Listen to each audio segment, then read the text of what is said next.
श्रीमन्नारायण नारायण हरि हरि ओम। श्रीमन्नारायण नारायण हरि हरि ओम।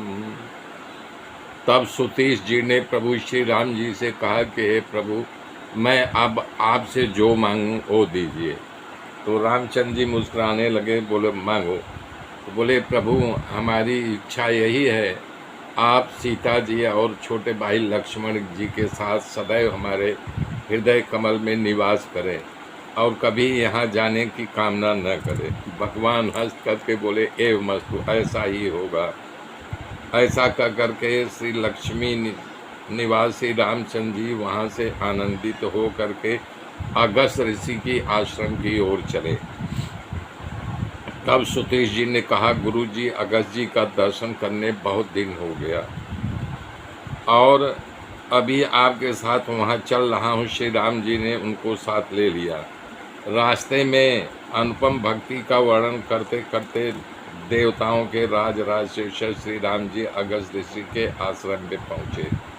सुतीश जी जा कर के उनको दंडवत प्रणाम किया और कहा, हे नाथ, अयोध्या के राजा दशरथ के पुत्र, जगत के आधार श्री रामचंद्र जी, जिसकी आप रोज नित्य आराधना किया हो, आपसे मिलने के लिए आ रहे हैं।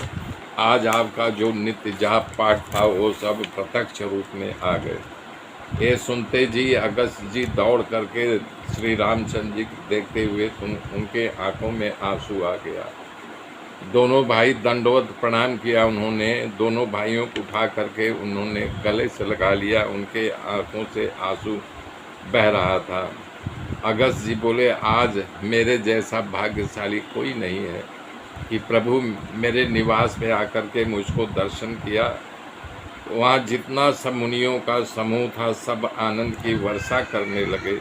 श्री राम जी का दर्शन करके सब प्रसन्न हो गए, अति आनंद में आ गए। तब श्री रामचंद्र जी मुनि जी को समझा कर कहा कि हे दयानिधे, हे प्रभु, आपसे कुछ छिपा नहीं। मैं यहाँ किस कारण से आया हूँ, किस हेतु से आया हूँ, ये आप जानते हो। फिर भी हे प्रभु, अब आप मुझे ऐसा मंत्र दीजिए जिससे मुनियों को द्रोह करने वाले राक्षसों का नाश करूँ। प्रभु की वाणी सुन करके मुनि प्रसन्न होकर के कहा, हे पापों का नाश करने वाले, मैं तो आपके भजन के प्रभाव से थोड़ा कुछ भी जानता हूँ। आपकी विशाल माया, आप ऐसे हो जैसे बड़ा वृक्ष हो, तो उसी प्रकार के उसके नीचे समस्त लोग छाया लेते हैं, उसी प्रकार से मैं हूँ। कि आप एक प्रश्न किया मनुष्य के रूप के कारण, हे कृपा निधान धाम, मैं तो ऐसा वरदान मांगता हूँ कि आप सीता और लक्ष्मण जी के साथ हमारे अंदर निवास करो, जिससे मुझे सदैव सत्संग मिलता रहे और जो है वैराग्य गाढ़ हो, आपके चरण कमल में मेरा हमेशा प्रेम बना रहे। कि आप अखंड ब्रह्म हो, जो अनुभव में जानने आता है, बिना अनुभव का नहीं। संत लोग ही इस अनुभव को जान सकते हैं। हे प्रभु, एक परम मनोहर और पवित्र स्थान है, उसका नाम पंचवटी है। हे प्रभु, उस वन में जो पंचवटी है, वहाँ पर जो जा करके आप पवित्र करो, गोदावरी के तीरे पर।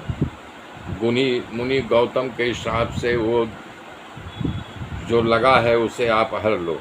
हे रघुनाथ, आप सभी मुनियों को दया करके वहाँ निवास करो। मुनि की आज्ञा पा करके श्री राम जी वहाँ के लिए निकल पड़े और पंचवटी के नज़दीक पहुँच गए। मेरे मित्रों, मेरे साथ बने रहिए, आगे की गाथा फिर कल जोड़ूंगा। तब तक के लिए जय श्री।